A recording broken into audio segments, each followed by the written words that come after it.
为什么地震能打中飘在天上的小刺怪，却对站在地上的嘟嘟力无效？小夏竟然让武功125、特工60的暴力龙用特殊技能暴风，他真的懂水系宝可梦吗？众所周知，宝可梦动画是基于宝可梦游戏改编而来，在世界观上有不少共通之处，可在对战方面却因为动画和游戏是两种不同的载体，出现了不少让两个群体都很费解的问题。我们会经常在动画的弹幕和评论区看到游戏玩家质疑动画的不合理之处，吐槽编剧没玩过游戏，谁家的马纽拉会在剑舞后用暴风雪和冰光呀？这也太搞笑了吧！但相对的，动画党也会在玩游戏时发现一些不合常规的设定，像是地鼠明明没有手，为何能使用抓？为什么朝飞行系宝可梦扔泥巴没有效果，扔沙子就有效果？比比鸟和猎雀明明都长着鸟喙，为何就比比鸟学不会捉？这本质上还是游戏和动画不同的底层逻辑所造成的差异。游戏对战是以数值为基础，主打回合制的玩法，难免会忽略一些宝可梦在生态上的合理性，而动画对战则是更注重展现宝可梦自身特点的即时战斗。宝可梦的动作行为是否合乎逻辑，是否太过偏离生物和物理法则，都是动画编剧需要考虑的问题。就拿甲贺忍蛙来说吧，在动画里，小智给忍蛙的配招是飞水手里剑、影子分身、聚合斩和厌烦，这几个招式因为威力太低，无法展现忍蛙强大的实力，而被大家吐槽不会上桌。相反，水炮、恶波、冰光、淤泥波这些游戏中的高威力技能才应该是忍蛙的最佳选择。那么问题来了，如果动画编剧按照忍蛙在游戏中的常用招式来设计战斗，那忍蛙和蜥蜴王的这场对战会不会变成两边全程都在对波？你一个水炮，我一个能量球；你一个恶波，我一个龙波，这样反反复复喷个不停呢？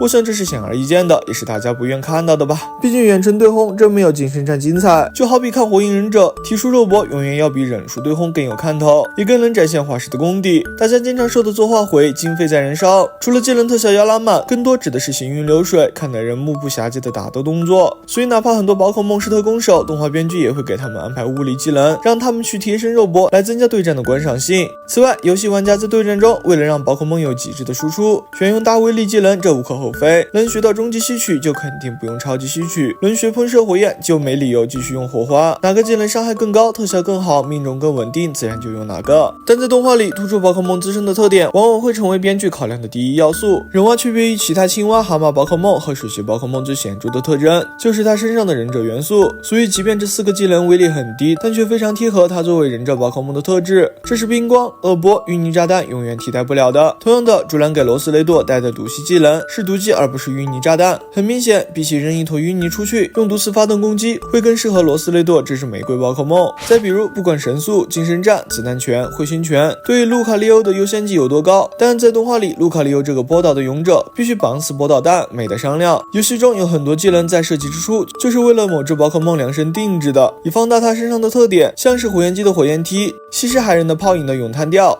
咆哮虎的滴滴金钩臂。但可惜的是，这些所谓的专属技能却不一定会是他们在游戏中的首选。如果这是动画还按照游戏来配招，那他们自身的特点就得不到展现。火焰姬放着他那强而有劲的双腿不用，改用身体去闪焰冲锋，用双手去近身战。西施海人也不唱歌了，反倒是玩起了冲浪和快速折返。咆哮虎也不再展示他的双臂，而是改用猥琐的拍落，最后演变成或许蜈蚣手都在闪焰冲锋，是个水系特工手都在冲浪、喷水泡热水。那宝可梦的对战也会因此变得非常同质化，失去看点和惊喜。动画能坚持以宝可梦为本，与游戏做出区分，我觉得是可以接受的。再来就是关于蜈蚣手带特工技能，特工手用蜈蚣技能的争议。为什么在游戏中暴力龙更适配攀扑和水流裂破，而不是冲浪和水炮呢？除了显而易见的种族值上的差距，还有就是努力值的原因。游戏中一只宝可梦的努力值上限为510，单项上限为252，通常在保证速度够用的同时，只拉特工和蜈蚣其中一项收益会更大，所以大部分蜈蚣手不会带特工技能，特工手也不会带蜈蚣技能。但是在动画里是没有努力值上限这一限制的，宝可梦所有的战斗经验都会转化成对应的能力值，生命、蜈蚣、物防、特工、特防、速度全都可以满点，甚至突破510的限制。只要我愿意，就可以把暴力龙训练到更擅长特工，用特工招式打出最高的伤害。因此在动画里，物理招式和特工招式就没有区分的那么严格，甚至蜈蚣和特工、物防和特防，很多时候指的也是一码事，经常被统称为攻击力和防御力，所以才有了精英训练家真丝让马纽拉在剑舞后吹暴风雪这种在游戏玩家看来很离谱的操作。同样没有上限限制的还有等级，在游戏排位对战中，双方的宝可梦会被系统强制拉到50级，于是属性、特性、种族值、技能威力就会大大左右对战的胜负。但动画里可没有这个规矩，也不可能把双方的宝可梦拉到同一等级，对吧？任何对战都允许不同等级的宝可梦同台博弈。那没有了等级限制，属性上的优劣和种族值上的差距自然就会被大大淡化。只要我等级够高，4倍抵抗我也能秒，神兽我也照打不误。小只的皮卡丘为什么能称之为皮神？因为人家或许都已经500级了。那些天天游手好闲只知道睡大觉的神兽，凭什么来碰瓷我家身经百战的皮卡丘？同样身经百战不断升级改良的还有这款雷蛇和宝可梦联名的精灵球耳机，打开就能听到皮卡丘的叫声。精灵球造型的充电仓简直是个小手办，耳机内置17种皮卡丘的叫声，让你的每一步操作都有皮卡丘的回应。